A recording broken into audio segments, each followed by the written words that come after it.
I'm going to be ranking the last 15 Super Bowl MVPs. We're only a week away from Super Bowl 59, so it's a perfect time to look back and compare past MVPs. For this list, we're going to be ranking based on how important the player was to their team winning the big game. Starting off at number 15, we have Malcolm Smith from Super Bowl 48. In this game, the Seahawks defense pummeled the record-setting Broncos' offense led by Peyton Manning. There was a safety, multiple picks, one pick six, a fumble recovery, and big hits as well. In the end, this was the third largest margin of victory in Super Bowl history.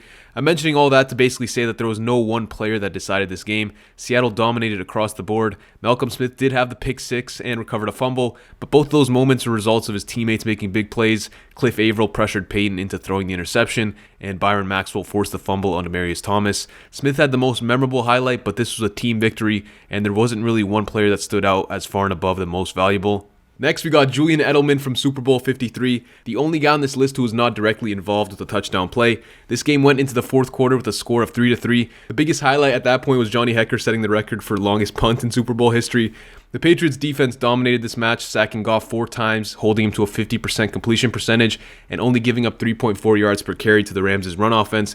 The defensive highlights for New England were evenly distributed amongst the whole unit, but Stephon Gilmore did lead the team with 3 pass deflections, including this clutch one in the fourth, and he had the game-sealing interception near the goal line, so he also had a strong case for MVP. Credit to Edelman though, he was consistently getting open against the strong LA secondary and was creating a ton of yards after the catch. He was playing at an elite level and produced an all-time Super Bowl performance from a receiver as Edelman finished with over 140 receiving yards. Overall though, the Patriots defense was the reason why they won this game, and that's why Edelman lands this low. Cooper Kupp, Super Bowl 56. This was a back and forth affair, big plays being exchanged by either team, but in the fourth quarter with Odell injured and out, Kupp was the one who stepped up for LA. He had a solid 50 yards and 1 touchdown heading into the fourth, and he basically doubled his stat line on LA's final drive. With the Rams down 5 minutes left, Kupp first ran the ball to convert a fourth down before hauling in 3 more passes to get LA into the red zone. He extended the drive by getting a holding call on 3rd and goal before he ultimately won the game for LA by beating Eli Apple 1-on-1. That play got a lot of love around the league.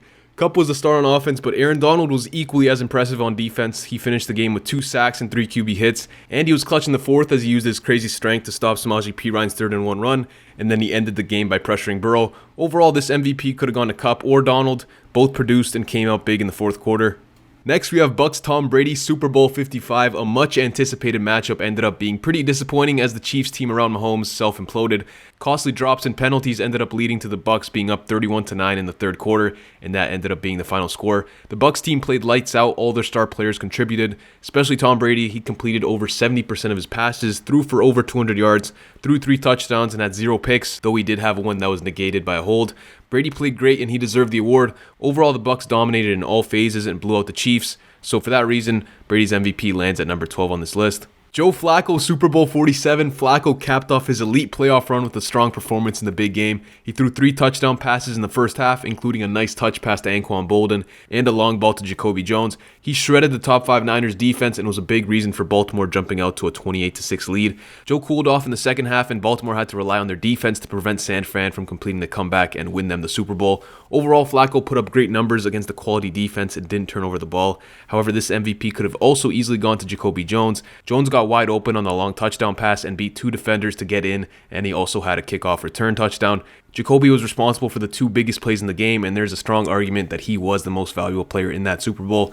Flacco was good, but this wasn't a clear-cut MVP from him. Next, Drew Brees, Super Bowl 44. The Saints' star QB outdueled regular season MVP Peyton Manning. Drew put up the 2nd highest completion percentage ever in a Super Bowl at 82%, while also adding 288 yards in the air and 2 touchdown passes.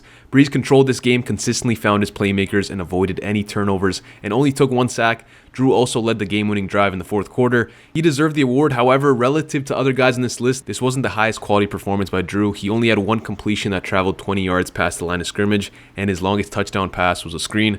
Brees played a clean game. Peyton drew up some nice plays, and Brees executed them, but he didn't do anything that makes him stand out compared to the other Super Bowl MVPs.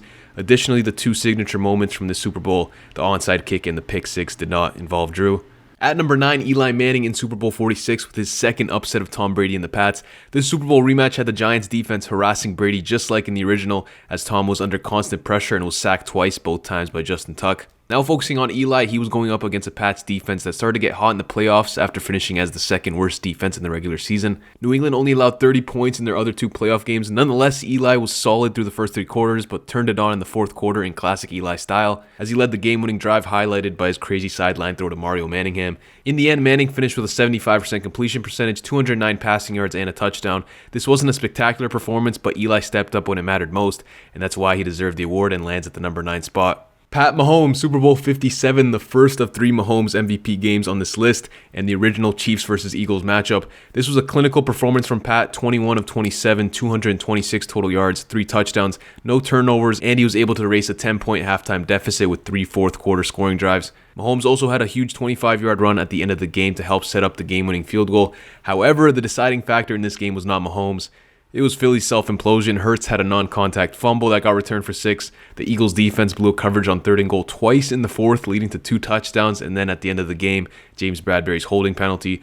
Overall, it was a great performance from Mahomes, but Philadelphia's mistakes are what stood out in this Super Bowl.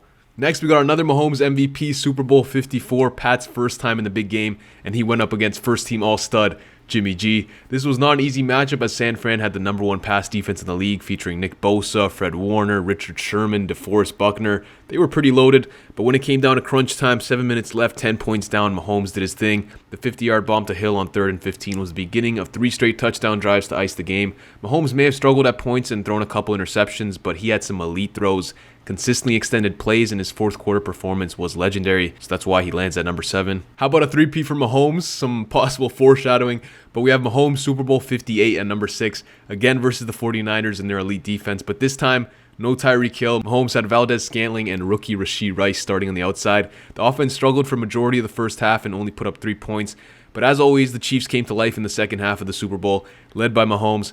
Pat ended up being a yard shy of 400 total yards, and he finished with the 2nd most rushing yards ever by a QB in a Super Bowl with 66. He took control of the game and was a dynamic threat, using his legs to convert a big 4th down in OT, and then also to get KC into the red zone later on in that drive. He did have some special teams help, but Mahomes was flawless in the last 3 drives of the game, made everything look easy against a talented 49ers defensive unit, and he ended this game on his terms, throwing the game winner in overtime. This was his most impressive Super Bowl performance so far. Tom Brady, Super Bowl 49, the first QB ever to come back from a 10-point 4th quarter deficit in the big game, and he also, like Pat Mahomes, did it against the number 1 defense in the league.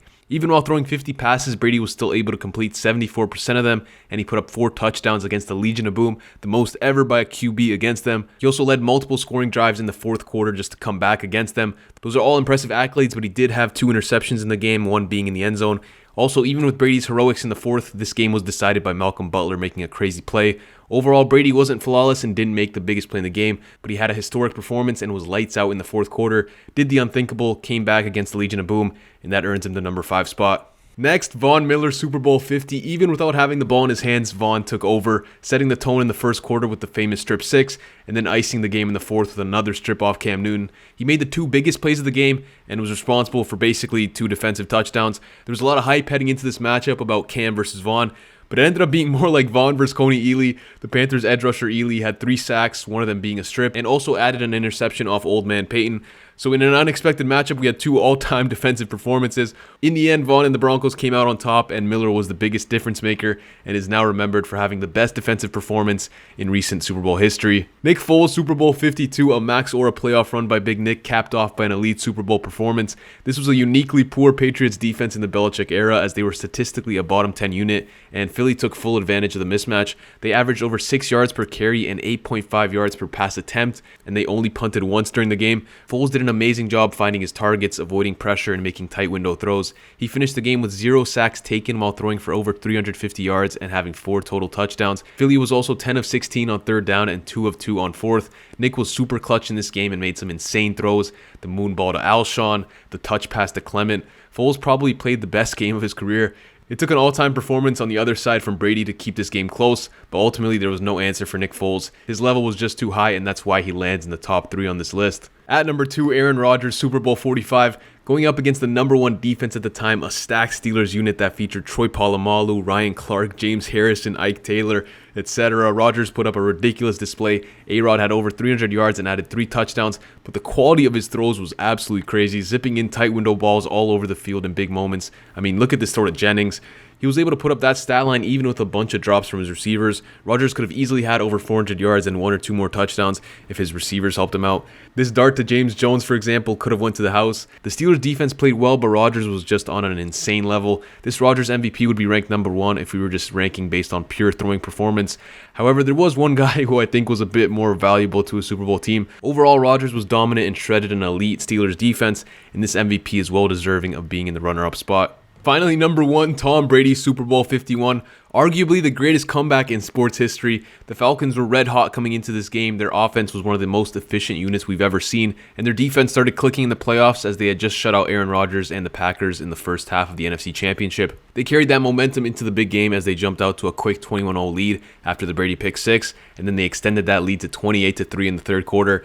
At that moment, there's probably no other quarterback that would have been able to keep his cool, rally his teammates, and orchestrate that big of a comeback besides TB12. Brady dialed in and made clutch play after clutch play, converting long third downs and even fourth downs while managing the clock. Sure, there was definitely some luck involved, the Bennett catch as well as the Edelman play, and also a lot of incompetence from the Atlanta play callers, but it can't be overstated how perfect Brady and the Pats had to be in the fourth quarter to make this comeback. And they were. The Pats ended the game with 5 straight scoring drives and had multiple 2-point conversions. Brady threw 62 passes in this game but showed no signs of gassing out.